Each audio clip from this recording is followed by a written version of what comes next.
I recently saw a LinkedIn post where it said, the hardest part of building a new firm is not overworking yourself, trying to figure out how to hire people, when in reality, the hardest part of starting a new firm is trying to figure out how to sell.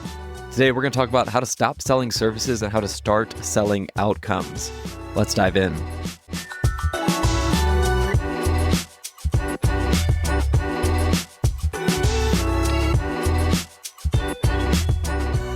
And welcome back to the first episode of CAS Minute in 2025. Today, we're jumping into sales, how to stop selling services, how to start selling outcomes. Why does this matter? Ultimately, clients don't really care about the services. They want results. So when you come in hard with a sales pitch around outcomes, that may help you close these higher value clients that you're trying to target in 2025. So how do we shift from services-based selling to outcome-based selling? Why does that work, and how do we make that a part of our sales strategy? The biggest problem of why service-based selling falls short is that listing features, listing services doesn't really resonate with the client goals or drive emotional buy-in. When you're starting to list off, hey, we do AR, we do AP, we do cash flow forecasting, that's great, but it doesn't lead with what is the problem that this client is trying to solve. So if you can start to replace some of the nomenclature in your service descriptions, how you talk about what you do through the lens of how it drives action and how it drives outcome, you're going to start to position yourself a little bit more intelligently with the prospect that you're talking to. So how do your reports ensure that you're confident in the decisions that are being made based on the cash flow versus we can do a cash flow forecast? Do you see how that kind of changes the perspective of the buyer in this instance?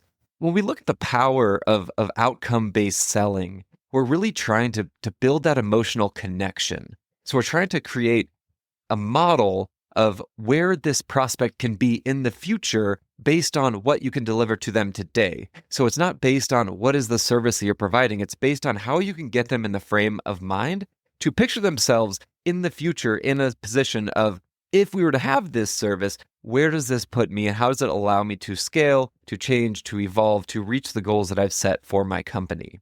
We're also trying to differentiate ourselves. So many firms in market today, they lead with services-based selling. So just by nature of starting to ask questions that are forward-looking, that are outcome-based, you immediately create differentiation in the sales process. The last benefit of this outcome-based selling model is that it starts to justify some of the premium pricing that you offer.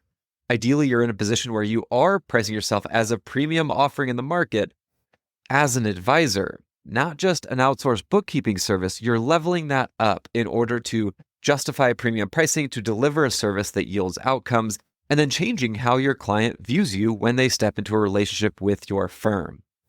So if you can start to action this, you really want to start every conversation by asking more of the client's goals, future facing. What are the things that you really want to achieve? And that may be dollars related, it may be people related, it may be customer related, but all of those things give you intel on how to better create a line of questioning for your prospect as you walk through the sales conversation in order to drive outcomes. So if we can reframe the sales conversation, a simple framework to think about is, okay, you have a pain point. There's a service in the middle that you have that you can provide to solve this pain point, but then it drives towards an outcome. So an example of that could be, hey, a pain point, I'm worried about cash flow. The service could be, we've got a 13-week cash flow forecast, weekly forecast we provide to you, but then the outcome is you now are equipped with a deliverable that gives you confidence in decision-making to help solve that worry that you have about your cash. So now we've flipped the script a little bit on how do we actually drive towards the outcome?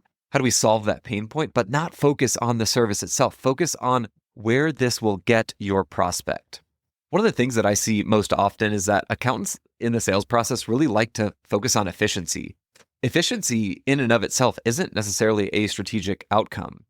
Clients don't really care that much about efficiency. They care more about how are they going to feel, how are they going to make decisions more intelligently after the fact of the service being rendered.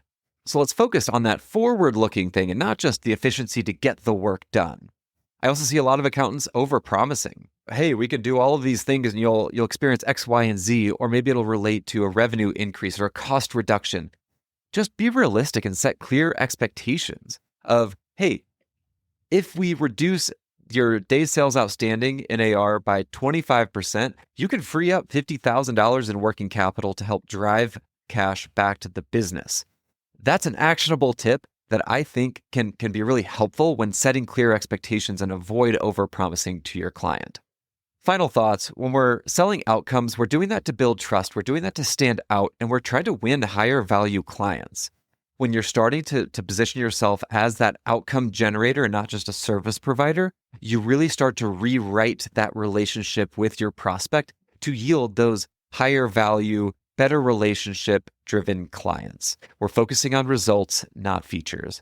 I hope that's helpful. We're going to hit on more sales as we go throughout this season of CAS Minute, and I hope you'll stay tuned. Feel free to share this with somebody if this is helpful.